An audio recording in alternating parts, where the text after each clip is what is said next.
Yeah,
Coming up on Roland Martin Unfiltered for Wednesday, April 10th, 2019. I'm Ray Baker in for Roland. He's on the Tom Joyner Morning Show cruise. Trump backer Candace Owens shows off her ignorance again, this time in front of Congress. We'll take her to school. Maxine Waters versus Treasury Secretary Steve Mnuchin. Guess who won? We've got the video. Another Trump nominee won't say Brown versus the Board of Education is settled law. What's going on with these people? Are they keeping their options open? And Go-Go Music versus T-Mobile. A D.C. phone store which played go-go music on the loudspeakers outside the store for years was forced to stop. But now, the music keep on playing. Florida's constitutional amendment to restore voting rights to the formerly incarcerated is still under attack. But there is a plan to go national to restore voting rights to folks who have paid their debt to society. And you don't want to miss the video celebrating basketball player Dwayne Wade's other life as a great and generous human being. We dare you not to cry when you see it. It's time to bring the funk here on Roland Martin Unfiltered. Let's go. He's got it. Whatever the miss, he's on it. Whatever it is, he's got the scoop, the fact, the find. And when it breaks, he's right on time and it's rolling. Best believe he's knowing. Putting it down from sports to news to politics. With entertainment just for kicks, he's rolling. It's on go, y'all. It's Roland Martin,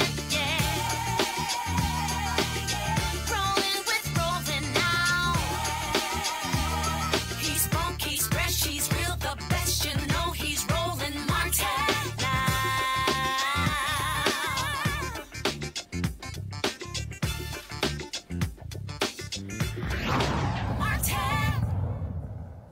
I'm Ray Baker in for Roland. He's on the Tom Joyner Morning Show cruise. Yesterday's hearing on hate crimes and the rise of white nationalism before the full House Judiciary Committee continues to make waves. Unfortunately, it involves cleaning up the ignorance of Candace Owens. Owens is with the Trump PAC Turning Point USA. First question, of course, is why is she even called to testify at all? Why was she on the same panel as people as distinguished and informed as Kristen Clark, the CEO of the Lawyers Committee for Civil Rights Under Law, and Eva Patterson, president of the Equal Justice Society, both distinguished attorneys with decades of social justice work. Ms. Owens, on the other hand, attended but did not graduate from college and co-founded a marketing agency before coming to the attention of conservatives. Who asked her to testify, you might ask? One of the Republicans on the committee. Yesterday at the hearing, she was fed this question by one of the Republican members. Ms. Owens, let me begin with you if I can. I think it's fair to say that you didn't start off on the conservative side of the ledger. Is that correct? That's correct. I was a liberal. Okay. And so just on a couple of issues, and you mentioned them in your statement, but just to go back to them, if you could tell us again kind of what they are and what hatred that you've experienced as a result of having this point of view. You mentioned the term Blexit. Would you describe what that is and what hate that you've experienced as a result of your position on that? I launched a movement called Blexit, which is the black exit from the Democrat Party.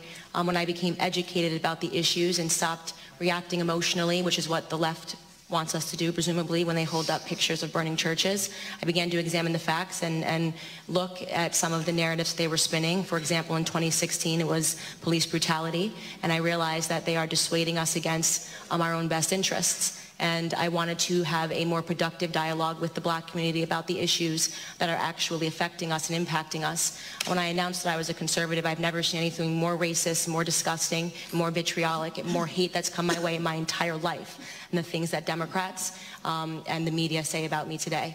I've been referred to as an Uncle Tom, a bed wench. For those of you that don't know, that means a slave that sleeps with the master, a house nigger. And these are all words that have been said over and over again about black conservatives when they have the audacity to think for themselves and become educated about our history and the myth of things like the Southern switch and the Southern strategy, which never happened. The myth of things. What caught most people's attention was her statement that the Southern switch or the Southern strategy never occurred. Spoiler alert, she's wrong. It did. Basically, the idea behind the Republican Southern strategy was that after a Democratic president, Lyndon Johnson, got the Civil Rights Act and the Voting Rights Act passed in 1964 and 65 respectively, that Southern whites would abandon the Democratic Party if, that is, Republicans could figure out a way to appeal to the white voters' racism. Legendary Republican operative Lee Atwater, he of the Willie Horton ad fame, laid out in this 1981 interview how Republicans use coded language to appeal to the racism of white Southern voters, something they're still doing today. You start out in 1954 by saying nigger, nigger, nigger. By 1968, you can't say nigger. That hurts you, backfires. So you say stuff like force busing, states' rights, and all that stuff. And you're getting so abstract now, you're talking about cutting taxes and all of these things you're talking about are totally economic things, and the byproduct of them is blacks get hurt worse than white. We want to cut taxes, we want to cut this, and we want is much more abstract than even the busing thing, and a hell of a lot more abstract than nigger nigger. Hard to believe that Howard University once wanted him on their board of trustees. On the panel today, we have A. Scott Bolden, former chair of the National Bar Association Political Action Committee, communication strategist Kelly Bethea, and Johanna LeBlanc, a national security and foreign affairs legal analyst. Welcome to all of you. Kelly, I'm going to start with you. When you hear the absurdity that we heard from Candace Owens, and she talks about that she's now facing racism, and she's alleging that there's a bit of reverse racism, how do you react or respond when you hear her say something like that? You know, at this point, I can't tell whether she's gaslighting or whether she's actually ignorant, because it's just not true. It's just not true. Like, there's history about it, there's recordings about it, there's people who are still alive who can testify to the fact that this stuff happened. So, there are no words, yeah, it's really right? When it comes to, man, I'm speechless. It's really difficult. It's really, really hard.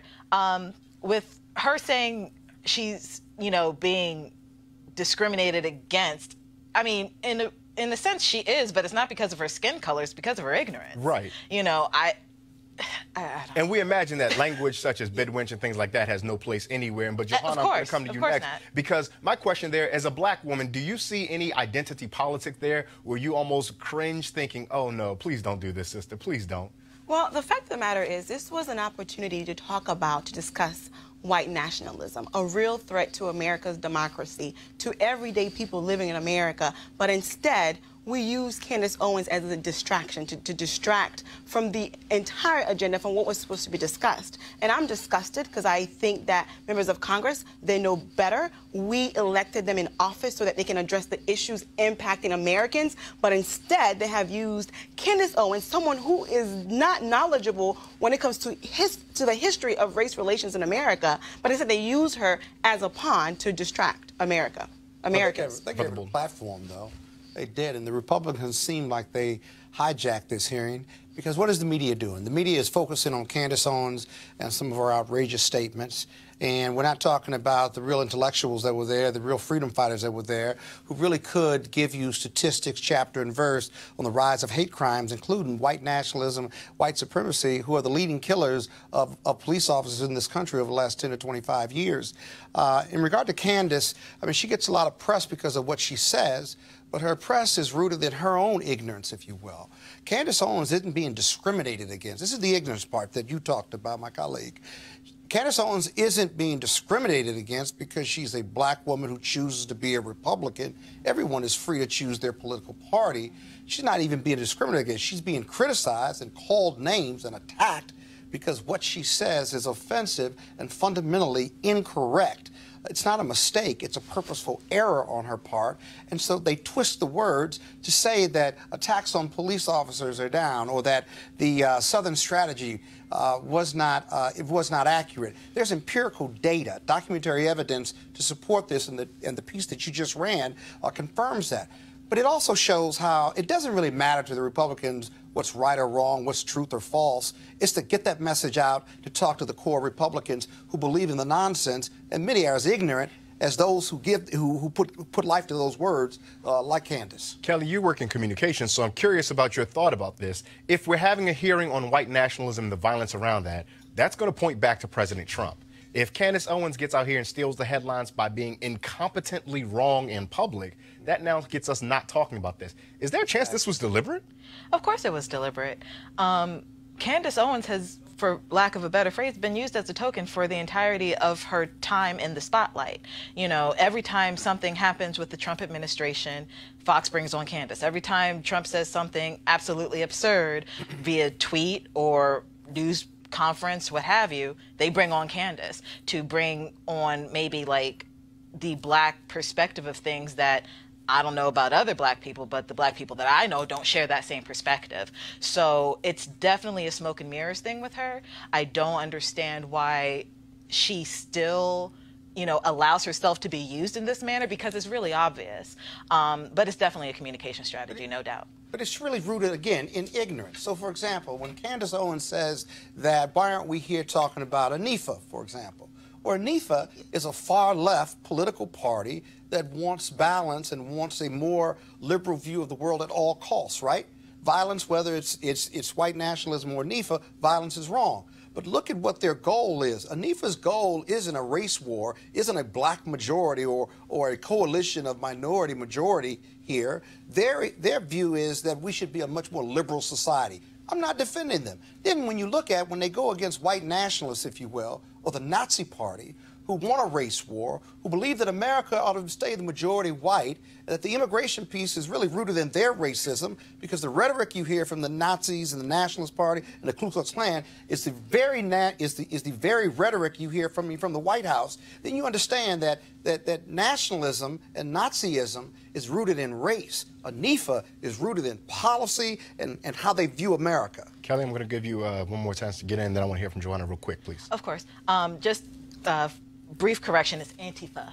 Antifa? Antifa. They spelled it wrong. Antifa. The Antifa. Yes. Yeah. Antifa. Antifa. Yeah. Joanna, excuse me, I want to let you get the last word on this. Yeah, so the whole notion that Candace Young is indicating that black people are persecuting her because of her political views, that is not true. Black people, we have folks with different views who are Republicans, who are Democrats, who are liberals, who are whatever. The issue is her ignorance and her comments, which have no facts to support them and it's impeding progress, because as we see, the media has been using her to promote their agenda, and they're doing a good job. The fact that we've been talking about her, they're doing a good job. At the best, she's wildly uninformed, and that's the nicest thing we can say about her. And that is dangerous. And at the worst, she's manipulative and being willing to be used to subvert the intentions and the best practices of the United States. Someone who is uninformed, has access to the media, is dangerous for America. It's actually a threat. And won't debate Roland Martin. Well, she's been invited many times. There are a number of people who won't debate Roland, probably because how bad it would look when they sit up here with them. One of those such people is Treasury Secretary Steve Mnuchin. Now, Secretary Mnuchin was testifying in front of Congresswoman Maxine Waters' Financial Services Committee yesterday. And apparently, he had someplace to go that was more important than being in front of a congressional hearing. Haven't these folks learned that you don't mess with who we call Auntie Maxine? Mr. Secretary, I want you to know that no other secretary has ever told us the day before that they were going to limit their time in the way that you're doing. So if you want to use them as examples, you have acted differently than they have acted, and as I have said, if you wish to leave, you may. If you'd wish to keep me here so that I don't have my important meeting and continue to grill me, then we can do that. I will cancel my meeting and I will not be back here. I will be very clear if that's the way you'd like to have this relationship. Thank you. The gentleman, the secretary, has agreed to stay to hear all of the rest of the members. Okay, please so just cancel your meeting to the press. and respect our time. I am Who is next on the list? My foreign meeting. You're instructing me to stay here and I should cancel. No, you just made me an offer. No, I didn't make you an offer. You made me an offer that I accepted. I did not make you an offer. Just let's be clear. You're instructing me. You are ordering me to stay here. No, I'm not ordering you. I'm responding. Okay. I said you may leave anytime you want. And you said, okay, if that's what you want to do, I'll cancel my appointment and I'll stay here. So I'm responding to your request. If that's what you want to do. That's not what I want to do. I told you. What would you like to do? What I've told you is I thought it was respectful that you'd let me leave at 5:15. You are free to leave anytime you want. You may go anytime you want. Please dismiss everybody. I believe you're supposed to take the gravel and bang it. That's Please do not instruct me as to how I'm to conduct this committee. Please, gentle lady, the time belongs to the chair. There's so many places to start there. That is so gloriously terrible. Gloriously terrible is the best way I can describe that. Johanna, please lead us in where you're going with this, because it seems like a petulant back and forth of wordsmanship between the secretary and the chairwoman about, no, I didn't say you could leave. Yes, I said you could leave. You told me I had to stay. What was your reading of that? The fact of the matter is, my position on this is, I think this back and forth happened because of sexism in America. Let's just be real. I think that if Auntie Maxine Waters were a man, I think the dialogue would have been much different. And sexism, it's a real issue in America. When you are a woman, you have to fight 10 times harder. You have to work harder than your male counterparts just so you can get the attention that you deserve so that people can listen to you. And I can guarantee you, if Auntie Maxine Waters were a man, this would have never happened. Kelly, I want to come to you because that introduces an interesting piece, because there's also the confluence of gender and race. And that was and one of the things I'm curious about, because I'm not saying that Johanna is incorrect there, but I don't seem to think people from the Trump administration hold a great deal of respect for black people either. So what happens when we have that confluence, Kelly? You get something like this on national television and C-SPAN and the like.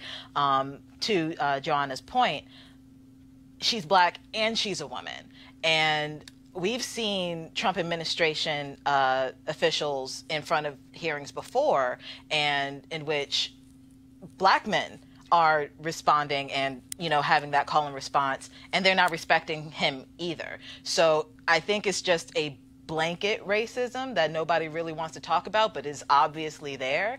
And as usual, Auntie Maxine held her own, and I can't fault her for what she said. She went from reclaiming my time to recover my time, and, what are you going to say? I wouldn't be so quick I'm so sorry. I wouldn't be so quick to call it racism, in my opinion, right? Because I think for me to call it racism, I'll need a bit more information. But what I can tell you is, it was complete disrespectful, and I Absolutely. think her gender played a role. But I wouldn't be so quick. Do you think her race played a role? In this case, I don't know. I can't make that conclusion. I'm sorry, Scott. I want to get to you real quick, but with that comment that invited some questions that follow up. What information do you have that makes the gender obvious, that you think that caused a reason for the disrespect, but not so much the race? Because for us to say that it was racism, we have to know more about him. Like I said, he intentionally reacted to her because of the color of her skin. And I don't have enough information about the secretary, but what I can tell you is that his interaction with Congresswoman Maxine Waters was indeed disrespectful, and I think gender played a role, but I would not be so quick to say race played a role.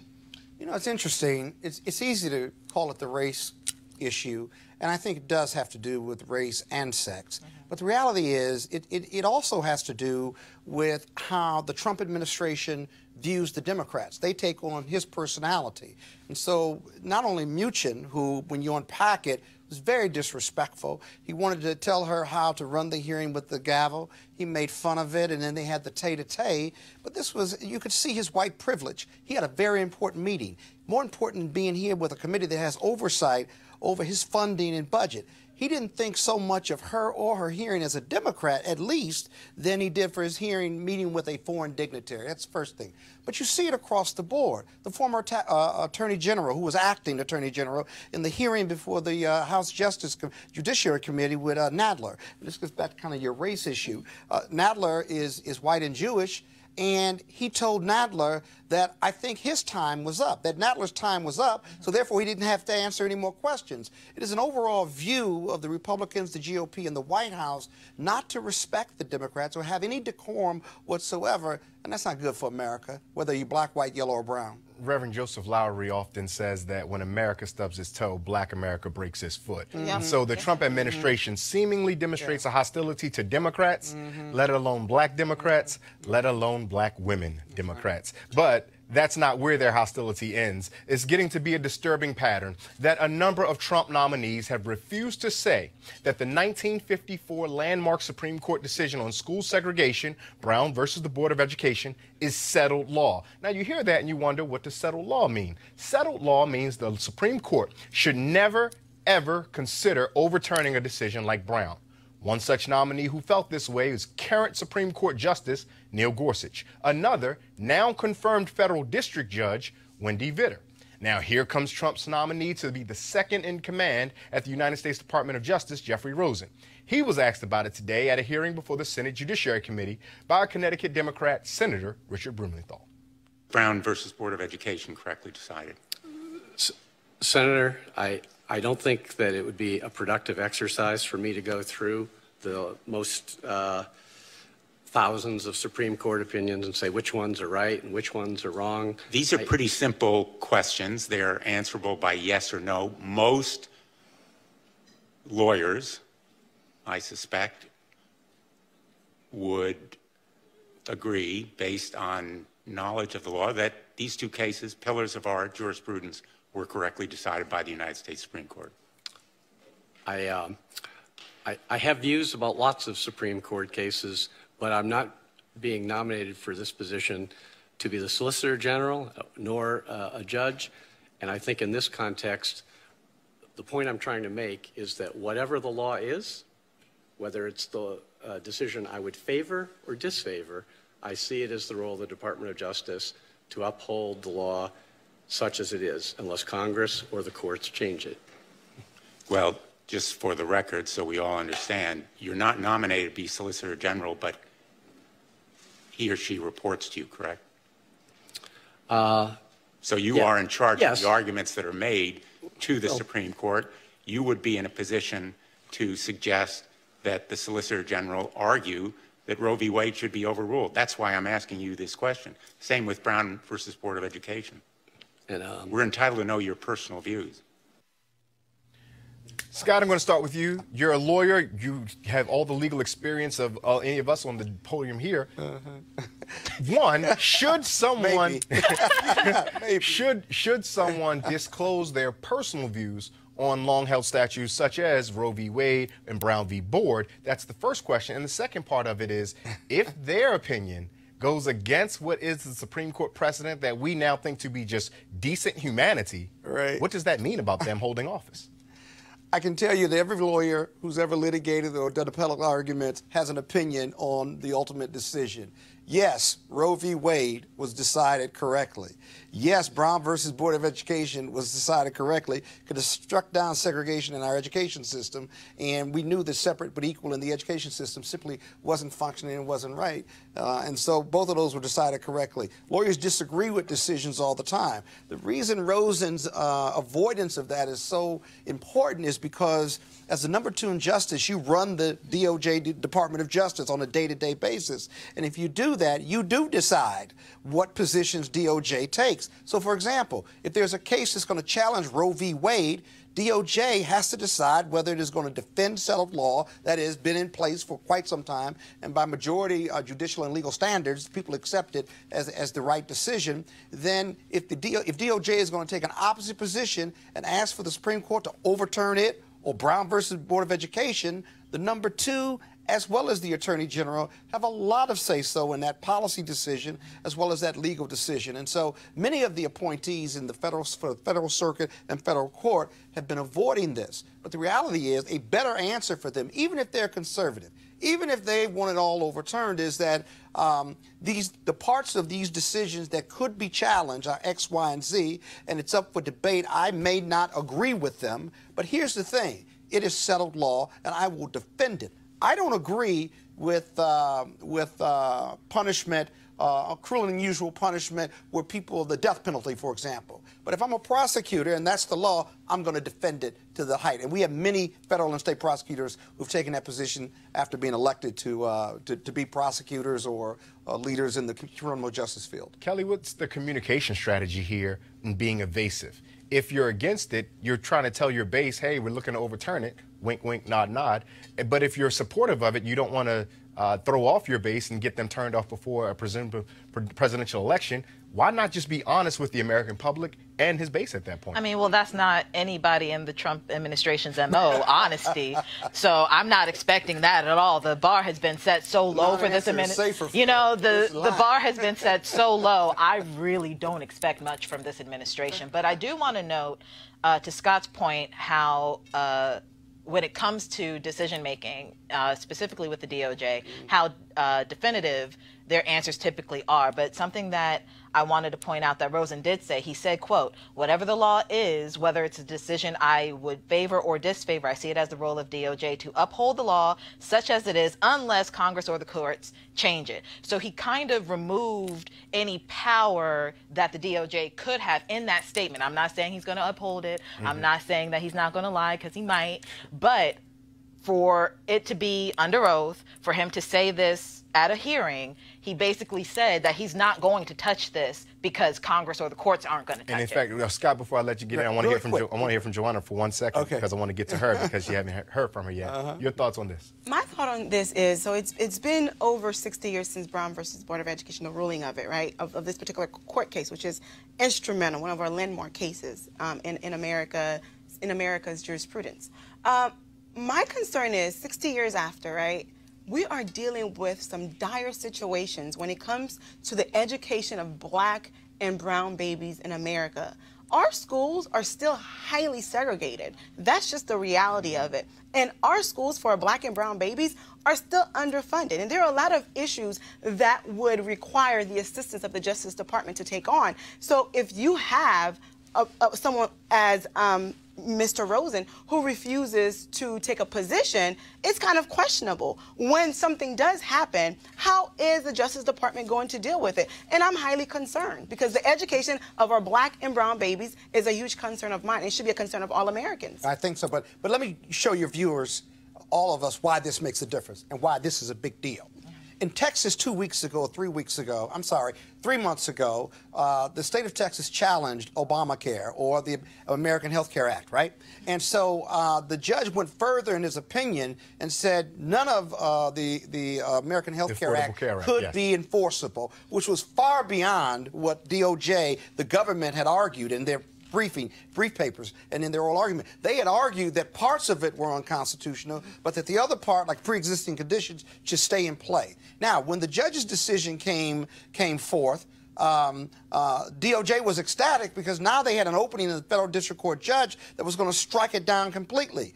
A month or two later, a couple weeks ago, they then, in further briefings on the case, they argued that they supported now the complete evisceration of Obamacare simply because this federal judge, who was a Trump appointee, and so from a policy standpoint, legal position standpoint, DOJ changed their position simply because of this judge's decision, a preliminary decision. Now, having said that, number two, number one, and the senior people at DOJ made that strategic decision. That's why him not answering that question is relevant, probative, and material to whether he should get appointed or not. And that's why Kelly's addition to the conversation about I'm only going to abide by what the courts and Congress say, because if you move out of the way and allow courts to change things, then you can reverse course yourself. As if you guys haven't had enough of white men testifying on Capitol Hill so far. There were another hearing today before Congresswoman Waters' Financial Services Committee, where she got the CEOs of 7 large global banks to appear before the committee. Here they are. Take a look. Now, do you notice anything about them? Anything at all? Just take a look. Anything at all? Yep. All white men. Congressman Al Green of Texas asked them a question. How many of them thought they would be succeeded by a woman or a person of color? Not one raised his hand. When asked if it would happen in the next decade, 5 out of the 7 raised their hand. So much for that. Let's take a quick break, and when we come back, we'll update you on the great T-Mobile go-go fight in D.C. And there's great video to show you of a tribute to the retiring NBA star, Dwayne Wade. You want to check out Roland Martin Unfiltered? YouTube.com/Roland S. Martin. And subscribe to our YouTube channel. There's only one daily digital show out here that keeps it black and keep it real. It's Roland Martin Unfiltered. See that name right there? Roland Martin Unfiltered. Like, share, and subscribe to our YouTube channel. That's YouTube.com/Roland S. Martin. And don't forget to turn on your notifications so when we go live, you'll know it. And now, a word from one of our partners. You have plenty of pictures in your home, but you've never seen anything like this before. Introducing Easy Tiles, the world's first photo tiles made of sleek and ultra lightweight glass. Easy Tiles makes it super simple. You use their exclusive app for iPhone or Android to upload as many photos as you like. Then they print them on tempered glass. Your order arrives on your doorstep in just days. And that's when the real fun begins. Because with Easy Tiles, you'll transform your living space with a gallery wall that will amaze each and every guest. Easy Tiles are even simple to hang. No hammer, no nails. And because they're mounted on small risers, they appear to float on your wall. Easy to order, easy to hang, and guaranteed for life. Now you can save 30% on any size order, plus get free shipping on orders of 4 or more. Just download the free Easy Tiles app at easytiles.com and turn your best memories into beautiful glass wall art. Plus, save big now with this special TV offer. Again, that's easytiles.com. Hey fam, want to check out Roland Martin Unfiltered, the blackest show on all of digital, cable, and broadcast. Check out our audio podcast. There's only one daily digital show out here that keeps it black and keep it real. It's Roland Martin Unfiltered. Press play.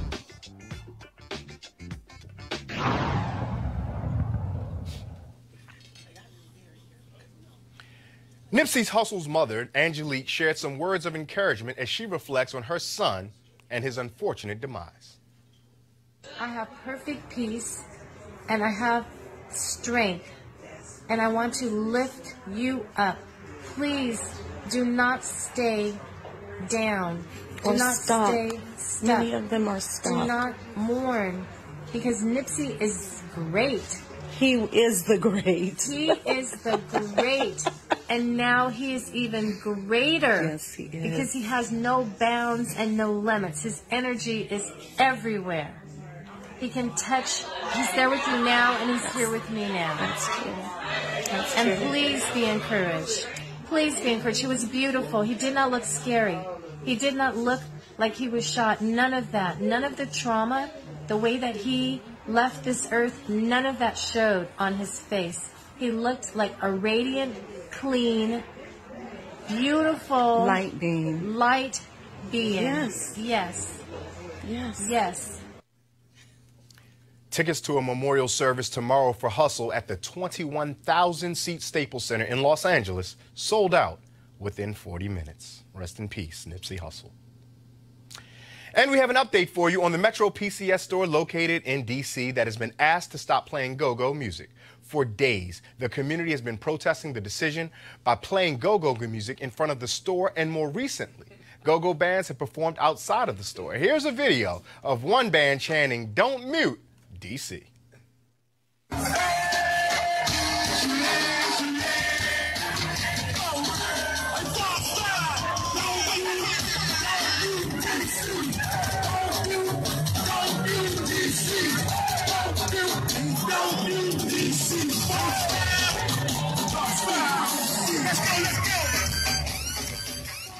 That's video from a rally that took place on the corner of 14th and U.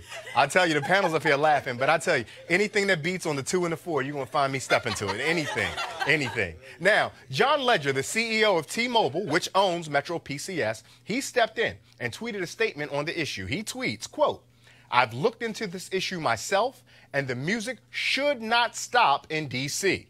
T-Mobile and Metro PCS are proud to be a part of the Shaw community. The music will go on, and our dealer will work with neighbors to compromise volume." As anybody who watches this program knows, activism works. Let's go to our panel about that for a second. Kelly, you were bopping just as long as hard with me when you heard that. When you saw the video and you heard the music, what did it make you feel?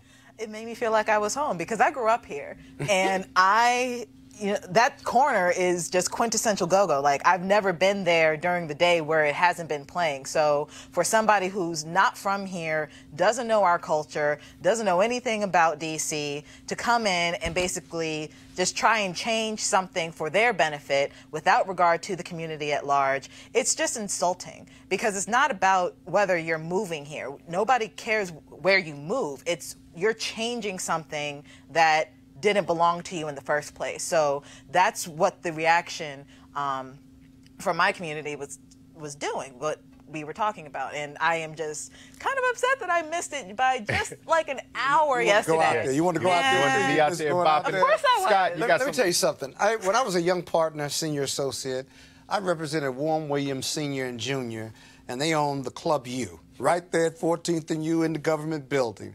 And they had lots of legal challenges, and just generally by being in a government building. But some of the best times and some of the greatest artists of our time, hip-hop and rap, played there, including Tupac and Biggie and others, when they weren't really big stars. And so that brought back a lot of great memories. Here's the deal, too, but you got to keep in mind the politics of this.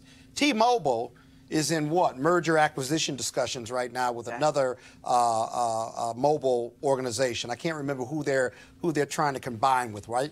And so they're under scrutiny from DOJ, and obviously the state attorney generals across the country will be looking at that merger/acquisition to figure out whether they're going to sign off on it or approve it or not. And so why pick a fight with one of the largest group of your users, African Americans and brown people, use more T-Mobile phones from a customer base than any other group? Why pick that fight on something as essentially ethnic and hometown as D.C. as the go-go? Absolutely. And to your point, Scott, I believe they're merging with Sprint, if I'm not mistaken. I think you're right. Yeah, and to your point, Kelly, that strip is on the corner of 7th and Florida Avenue. And as a Howard University alum, well, it looked like walking 14th. Yeah, no, that video was from 14th and U. Okay. The actual store is on 7th and Florida. Okay. And so as a Howard alum, when you get off the metro and you walk toward the university, you know you're back for homecoming when you can hear the go-go. When you can hear the go-go. Speaking of Florida, their amendment down in the state of Florida, Amendment 4, which restored voting rights to 1.4 million formerly incarcerated felons, is still under attack by Republican legislators there. Even though the amendment to the Florida Constitution was specifically written to keep the legislature out of implementation, the measure there passed with 64.5% of the vote. Now, for some good news. The Florida Senate committee working on implementation is not demanding that all fines and court costs be paid before voting rights are restored. However, their Florida House committee there that is working on it is demanding that payment. Those payments could total billions of dollars, and so some progress here, but the fight is not over in Florida. On the federal level, Senator Ben Cardin of Maryland introduced the Democracy Restoration Act of 2019 this week. The bill will restore federal voting rights to all Americans with felony convictions as soon as they're released from prison. Here to talk about that with us is Connor Maxwell, race and ethnicity policy analyst at the Center for American Progress. Connor, thank you so much for joining us. Sorry I'm here instead of Roland. I'm sure you're probably looking forward to it, but I hope we have the good conversation nonetheless. What does the senator's bill ultimately do for so many formerly incarcerated citizens? Yeah, thank you so much for having me on. And I think the right place to start is Senator Cardin's bill would solve exactly the sorts of problems that we're seeing coming out of Florida, right? Beginning with carve-outs. In Amendment 4, there were specific carve-outs for offenses, and there was a lack of clarity or a perceived lack of clarity from Governor DeSantis about how it should be implemented. And he took advantage of that situation in order to disenfranchise as many people, black people, as he possibly could.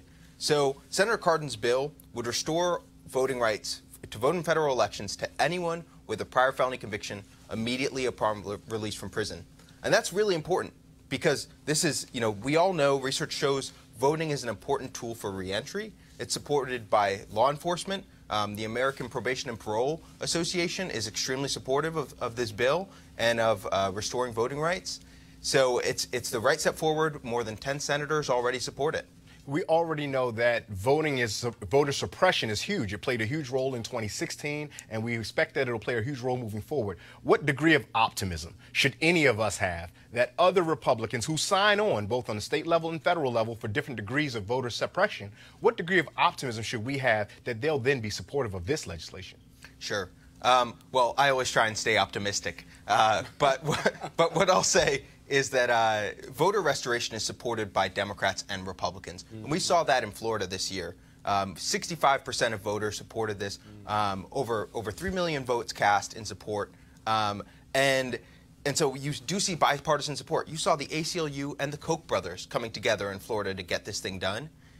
What you're seeing is a cadre of far-right lawmakers in the Florida legislature disregarding the will of their own constituents and moving forward in order to suppress voters and keep their own seats. That's exactly what we're seeing here. That's disappointing, but I think as a whole, we're moving forward in the right direction. What are some next steps that we need to see in order to see this bill introduced by the senator really come to fruition? And then again, it has to be signed by Donald Trump. What optimism do we have of that? Even the most optimistic person like yourself. Yeah. Well, what's nice is that there are 14 states across the country that already restore voting rights to people immediately upon release from prison. I'm hopeful that all the senators from those states will get behind this bill, and then we'll go talk to the president and explain to him why this is so essential for our democracy. Because quite frankly, in the United States of America, a U.S. citizen's voting rights should not depend on the state in which they reside. That's a great point. I'm going to turn to our panel here. And Scott, I want to get your thoughts on this conversation we're having with Connor. As you listen to this story to the viewing audience, the history of taking away the vote of a felon is rooted in the Jim Crow era and in the South, right? And it was historical to keep people of color, freed slaves and the majority of African Americans who lived in the South at that time and still do, to not be able to vote so that the Republicans or Democrats, white men, could get reelected. It's 2019 right now. Does that sound familiar? And so there's really no real basis. There's no relationship between whether I've been convicted of a felon and whether I have a right to vote, if you think about it. There's none. Name me the top 3 reasons, legitimate reasons, why I should not vote because I committed a felony or crime. There really isn't. I'm a U.S. citizen. I'm a second-class citizen if I can't vote. If I did my time already and I'm out, right? I can't vote while you're in prison. It'd be too impractical. But now that I'm out, okay, now that I'm out, why can't I vote? And so many states, something like 35, maybe more, still have, including Washington, D.C., although I think I think it's, I may be wrong about that. They under certain circumstances, the individuals who have been away can come back and can vote. Can vote under certain circumstances. But remember, the bottom line is there's no causal connection, no logical connection between whether you committed a crime and get out and your right to vote. It's illogical. Joanna, we were talking about this question of voting, and voter suppression even comes up again because as optimistic as Connor is, and he's rightful to be so, right?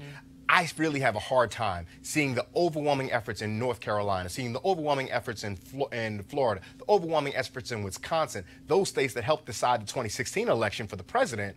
For me to now think that there's going to be a kumbaya moment where people come together and want to give retroactive voting rights to those who are formerly incarcerated. Where do you fall, and where does your analysis of voter suppression lead you to think this will end up?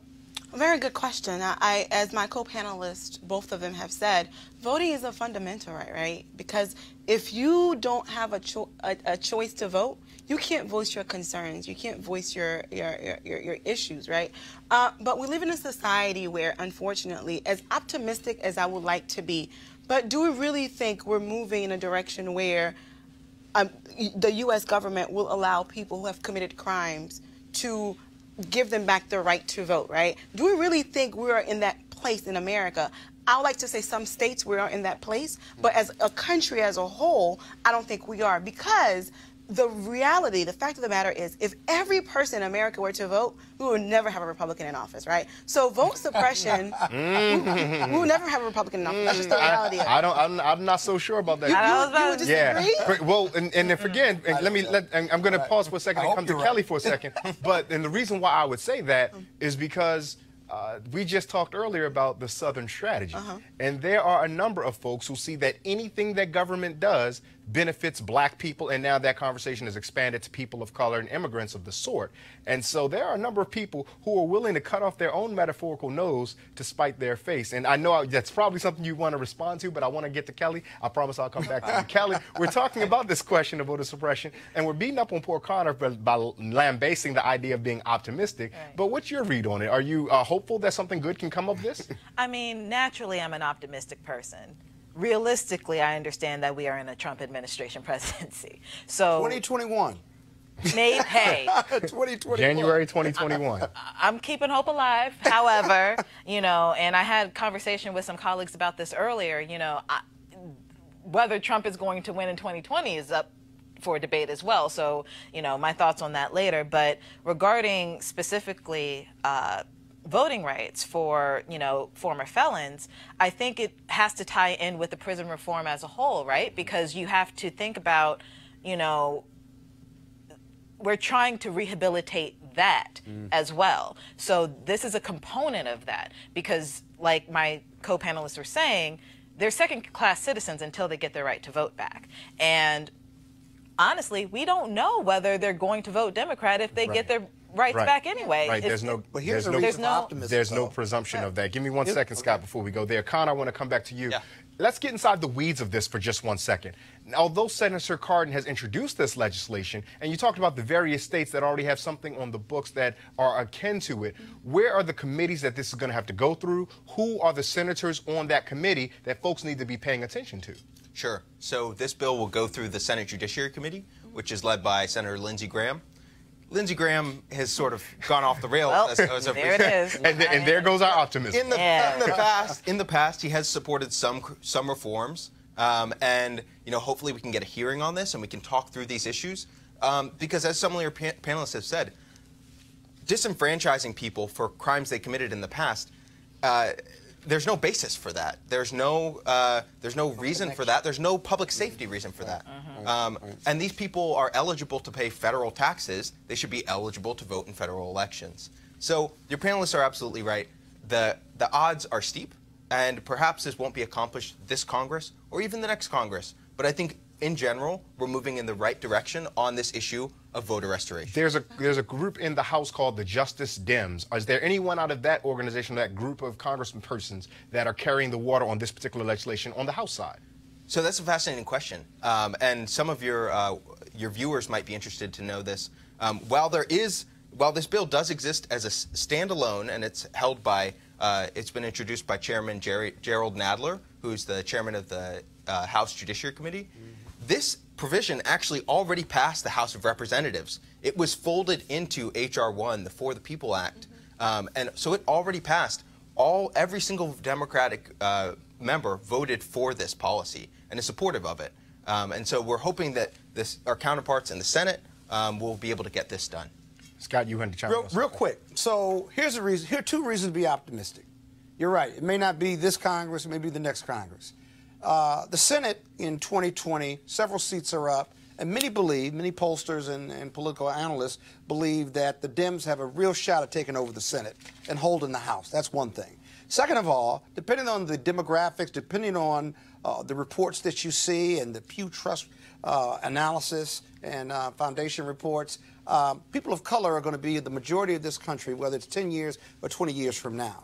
I got to believe that those people who have suffered because of this litmus test, if you will, for voting are going to come out in strong support of it and look for the demographics and look for the people, the change in the Senate and the House to become more diverse. And when you get that diversity, short-term, long-term, then this issue bubbles to the top and has a tremendous chance of passing. It's the right thing to do. I'll remind Roland in some years after now that Johanna and Scott both gave the James Carville prediction that 50 years in the wilderness for Republicans because Democrats will be the ones that'll be moving on. I dream about it. I'm sorry.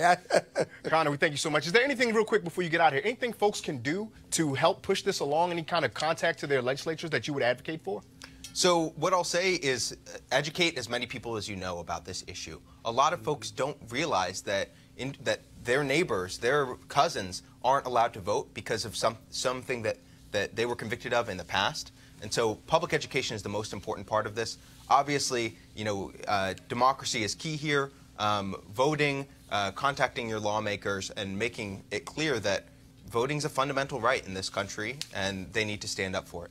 Absolutely. Connor, thank you so much for your time and attention on this. We'll be sure to pay attention, and I'm sure that when Roland comes back, he'll be all over this. Let's take a quick break, and we'll come back with more of great Dwayne Wade video.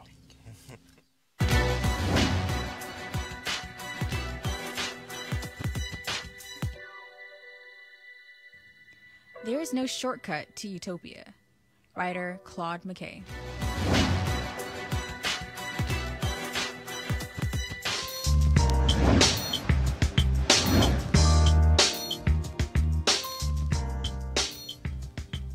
For today's HBCU Giving Day, the school is Dillard University. Dillard University is located in New Orleans, Louisiana, and was founded in 1869. Notable alumni from that great institution include Andrew Young, Garrett Morris, Ruth Simmons, Carl E. Stewart, and many, many more.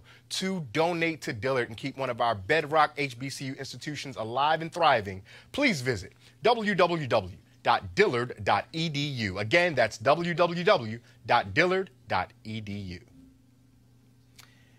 Calling all HBCU alumni. That's me, Scott. I know you're one as well. Yeah, all the HBCU alumni in the house. Yeah, we deep in here today. Calling all the HBCU alumni, students, and leaders. Enter the Ford Motor Company HBCU Mobility Challenge and win $25,000 for your school. Building on their long-term support of HBCUs, Ford is looking to improve mobility in HBCU communities through innovative solutions. The winning program will receive a grant of up to $25,000 to implement their proposal. The deadline to apply has been extended to April 15th, 2019, tax day. Get the Ford application in and your taxes at the same time. Go to fgb.life. Again, F as in Frank, G as in girl, B as in boy, .life for more info. And to apply, Ford goes further in our community. Monday night was the Miami Heat Dwayne Wade's last home game. In typical D. Wade form, he scored 30 points off the bench. Now he's retiring after this season, and the send-offs around the league have been many and heartfelt. But this one video from Budweiser focuses on the man off the court and has drawn millions of views and even more tears. Take a look.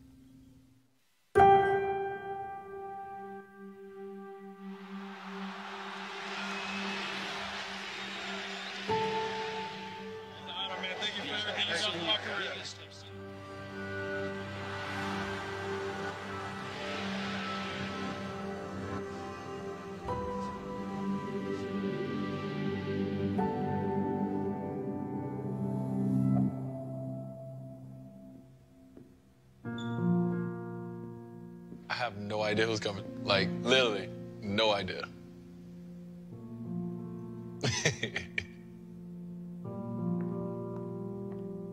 Hello. Hi, Dwayne. Hello. Hello. How you doing, brother? Pretty good, and yourself? It's been about 12 years since I last seen you. I come from an area where not too many people make it. It was always my dream that I'd get the chance to go to college, but we just didn't have the money. You mean so much to us, and my brother Joaquin loved you from the beginning. He passed away in Parkland on February 14th. He was one of the 17 victims. 10 days before Christmas, our house burned down and we lost everything. It was one of the lowest points in my life.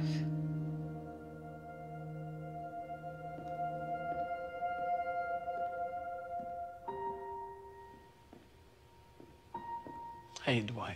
How you doing, Mom? You were the joy of my life, but I was dropping the ball. That day that I just couldn't do it no more was the day that I was gonna have to turn myself in. And I seen the tears just fall from your eyes. Your mama went down a road, Dwayne, that I didn't ever think I'd come back from. But on that road, I noticed you kept showing up. And you'll come and see about me. And Dwayne, because you believe in me. When I got out of prison, I was a different woman. We received a phone call. Would you mind if Dwayne Wade take you and the family on a shopping spree? It just meant the world to me that you were there for us at this time. Thank you. You became our hero. A lot of the words that you said hit a spark and kind of changed where I was going. Without you and your full tuition scholarship, none of this would have been possible.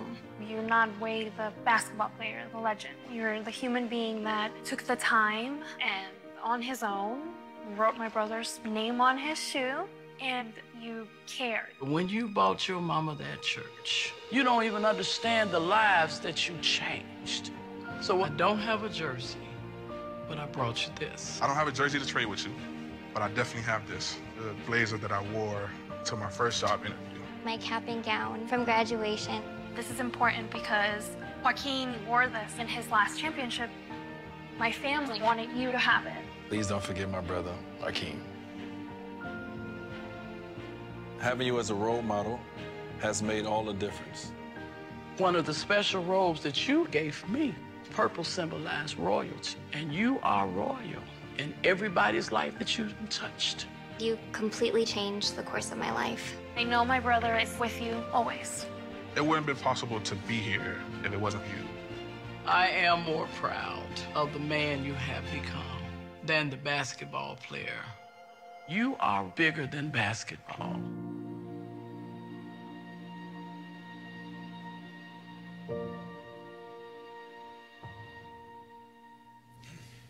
With a person who's so accomplished in the game of basketball, it is hard to imagine that he could be even that much greater as a person. The thing that struck me so much about that particular clip was that it were so many different and unique ways that he reached out into people's lives. Tons of athletes have foundations. They may hand out turkeys at Thanksgiving. They may do things like that, a couple of gifts at Christmas, just something that they can do. Sometimes even just to use it as a tax write-off, to be completely honest. But the myriad of ways that Dwayne Wade affected everyone's life was just so it moves you in such intimate and deep and personal ways. Johanna, did it do the same for you? Absolutely, and I think that historically, America has done a very good job in terms of the media portraying men of color, people of color in general, in such a negative light, right? So for us to see this video of a man who is so much greater than life, right, who is well accomplished, but yet he could just focus on himself and his family, but instead he has given so much to humanity and so much to others. And I think that's what it's about at the end of the day. I don't care how much money you've made, how many degrees that you've attained. The question to you is, what have you done to make the lives of other people better? And Dwayne Wade has done that. He has made an impact in the lives of millions of people all across the globe. Kelly. I mean, it shows you just how holistic he is. He's not just a basketball player. He's not just a celebrity. He's a well-rounded human being, a compassionate human being who not only takes the time for strangers, but you saw his mother in there, his family. I also saw over the weekend his son came out as gay. You know, I think his son's maybe like 11 or so. That's a very hard thing to do for anybody, let alone a young black man, black boy, frankly, at the age of 11, right?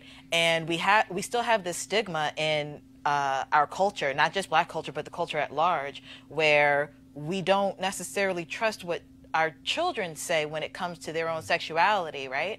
And the fact that Dwayne Wade actually, you know, said, hey, you know, not even congratulations, but he was like, I wish I was there. Yeah, and his wife, Gabrielle Union, was there. There was an entire village around this little boy. His oldest son was there. His stepmom was there. Everybody was there supporting this little boy, and that's what we should be doing for everybody. Absolutely. Scott, when you see that, you talked to us while we were watching the video, that, man, you're going to hold the tears because you've already let him out when you saw that. That's right. But when you saw it the first time, what ran through your mind? I thought about my mother, who's no longer with us, who passed away at 57. And I thought about two things she used to say all the time. One, she used to say, if you're not living a life of service, you essentially only living half of your life. You can go make as much money as you want. You can go do X, Y, and Z. But if you're not giving back to the community to make it better, you're only living 50% of your life. The second thing, I used to say at her funeral, I said, you know, I learned how to be a man from my father, who was one of the strongest men I've ever known. But my mother narrated my journey to manhood. And when I looked at that video, I thought how ironic that his mother wasn't there. But she said one thing that just really resonated in the opposite of what I just said. And that was, she said, when I turned myself in and went to jail, I had a long journey back. She said, but you kept showing up. He narrated her journey back, and yet he's become this iconic, not just basketball figure, but humanitarian figure. And then lastly, what I thought was, this is a great video, yes, but I guarantee you, there are strong black men like you and me, other athletes, other people who are just working day-to-day, government workers, private sector, public sector, who are in the grind, taking care of their families, and are huge humanitarians, but they don't have an 8-10-minute video made. And that gets to your point about how we are stigmatized, how we are viewed, and how we are presented in media, when the reality is, most of the people, as one police officer told me when I was a prosecutor in New York, and we were doing Harlem, and we did the write-outs in Harlem, he said, the problem with Harlem is 10% of the people here do 100% of the crime. The other 90% are good, hard-working people paying their taxes, want good schools, want good health care. And we don't have that story told in the media, which is why Roland Martin Unfiltered, and we need more programs like this. I know Roland would welcome more programs like this. So it wouldn't be a necessity. We need more programs like that because our stories need to be demystified, but also they need to be told in powerful and heroic ways. That's wonderfully put. That's very well said. And we're going to leave the conversation and ostensibly our show there. Kelly, Scott, Johanna, thank you so much for riding with me here as I filled in as the captain on the ship this time. And thank you all for watching, whether you watch with us live or whether you're watching on delay. We're grateful that you're here with us. That's it for this edition of Roland Martin Unfiltered. I'm Ray Baker in for Roland. Roland, enjoy yourself on the Tom Joyner Morning Show cruise. In parting, let us remember the words of the Yoruba proverb, that if we stand tall, it is because we stand on the backs of those who came before us. God bless.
Hey fam, want to check out Roland Martin Unfiltered, the blackest show on all of digital, cable, and broadcast. Check out our audio podcast. There's only one daily digital show out here that keeps it black and keep it real. It's Roland Martin Unfiltered. Press play. You want to check out Roland Martin Unfiltered? YouTube.com/Roland S. Martin. And subscribe to our YouTube channel. There's only one daily digital show out here that keeps it black and keep it real. It's Roland Martin Unfiltered. See that name right there? Roland Martin Unfiltered. Like, share, and subscribe to our YouTube channel. That's YouTube.com/Roland S. Martin. And don't forget to turn on your notifications so when we go live, you'll know it.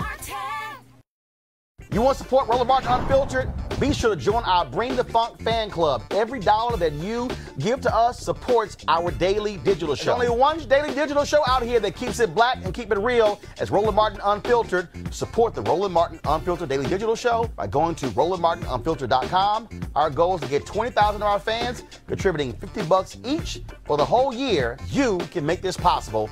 RolandMartinUnfiltered.com.